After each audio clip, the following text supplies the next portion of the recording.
সুপ্রিয় দর্শক, সবাইকে শুভেচ্ছা ও স্বাগতম। আগামীকাল 1 মে আন্তর্জাতিক শ্রমিক দিবস। পৃথিবীর বিভিন্ন দেশের মতো বাংলাদেশেও যথাযথ মর্যাদায় দিনটি পালিত হবে এবং দিনটি রাষ্ট্রীয় ছুটির দিন হিসাবে পালিত হয়ে আসছে। এবার বাংলাদেশে দিবসটির প্রতিপাদ্য থিম হচ্ছে শ্রমিক মালিক গর্ব দেশ, স্মার্ট হবে বাংলাদেশ। 19 শতকের আগে প্রায় 10 থেকে 16 ঘন্টা বা তারও বেশি সময় শ্রমিকদের কাজ করতে হতো, কিন্তু পারিশ্রমিক ছিল অত্যন্ত অল্প, যার ফলে 1864 সাল থেকে 8 আওয়ার্স মুভমেন্ট নামে একটি আন্দোলন শুরু হয় এবং এই আন্দোলনের ধারাবাহিকতায় 1884 সালের 7 অক্টোবর ফেডারেশন অব লেবারের চতুর্থ সম্মেলনের সিদ্ধান্ত অনুযায়ী সর্বোচ্চ ধর্মঘটের আয়োজন করা হয়। ইন্টারন্যাশনাল ওয়ার্কসম্যান অ্যাসোসিয়েশন 1866 সালের 1 মে তারা একটি ধর্মঘটের আয়োজন করে শিকাগো শহরে, যাতে করে শ্রমিকেরা 8 ঘন্টা কাজ, 8 ঘন্টা বিশ্রাম এবং 8 ঘন্টা বিনোদনের সুযোগ পায়, তার দাবি জানানো হয়। যদি এর অতিরিক্ত পরিশ্রম কাউকে দিয়ে করানো হয় তাহলে আলাদা পারিশ্রমিকের দাবি তোলা হয় এবং এই আয়োজনে প্রায় 5 লাখ শ্রমিকের একটি বিশাল বাহিনী রাস্তায় নামে, কিন্তু পুলিশ সেই শান্তিপূর্ণ আন্দোলনে গুলি চালায়।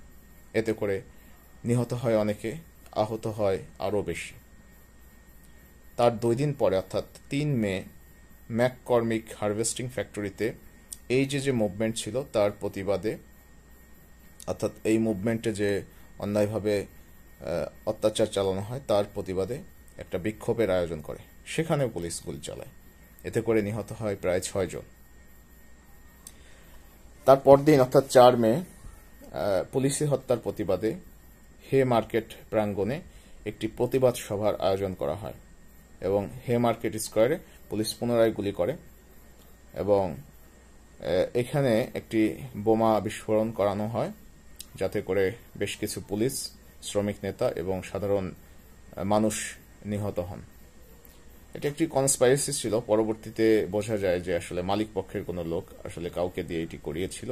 যাই হোক, এই ম্যাসাকার হওয়ার কারণে এখানে প্রায় 8 থেকে 9 জন শ্রমিক নেতাকে গ্রেফতার করা হয়, যার মধ্যে 4 জনকে পরবর্তীতে ফাঁসিতে ঝোলানো হয় এবং একজন শ্রমিক নেতা আত্মহত্যা করে।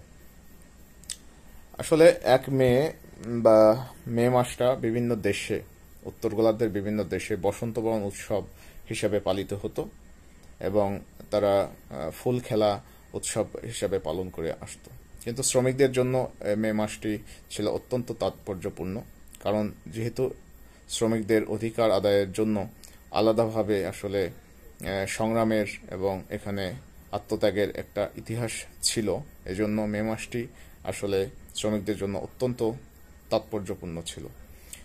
1889 সালে ফরাসি বিপ্লবের যখন 100 বছর পূর্তি হয়, তখন আন্তর্জাতিকের প্রথম কংগ্রেসে শিকাগোর যে শ্রমিক আন্দোলন হয়েছিল সেই দিনটিকে 1890 সাল থেকে পালনের সিদ্ধান্ত নেওয়া হয় এবং দ্বিতীয় কংগ্রেসে 1890 সালে প্রস্তাবটি গৃহীত হয়। তারই ধারাবাহিকতায় পৃথিবীর বেশ কিছু দেশে, বিভিন্ন দেশ যেমন রাশিয়াতে 1896 সালে এবং 1904 সালে নেদারল্যান্ডসের আমস্টারডামে জাতীয় যে সমাজতন্ত্রী যে সমস্ত অর্গানাইজেশন ছিল তাদের একটা সম্মেলন ছিল। সেই সম্মেলনে 1 মে মিছিল এবং শোভাযাত্রার মাধ্যমে যত সমাজতান্ত্রিক দল ছিল সেই সমস্ত দল এবং শ্রমিক সংগঠনের প্রতি আহ্বান জানানো হয়। আমাদের উপমহাদেশে 1923 সালে ভারতে এবং তারপরে 1924 সালে চীনে এবং 1933 সালে জার্মানিতে সর্বপ্রথম মে দিবসটি পালন করা হয়।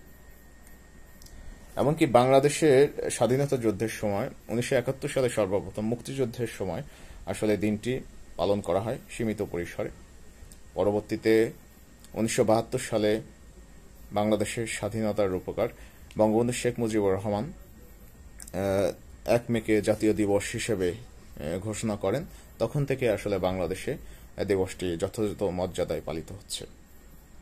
মে দিবস 2014 উপলক্ষে দেশের সকল শ্রমজীবী মানুষের প্রতি জানাচ্ছি বিনম্র শ্রদ্ধা ও ভালোবাসা। আমাদের সভ্যতা আসলে তৈরি হয়েছে শ্রমিকদের রক্ত ও ঘামে। পৃথিবীর সকল শ্রমজীবী মানুষ সুস্থ থাকুক, ভালো থাকুক, এই কামনায় আমি আমার বক্তব্য শেষ করছি। সবাইকে ধন্যবাদ। আসসালামু আলাইকুম।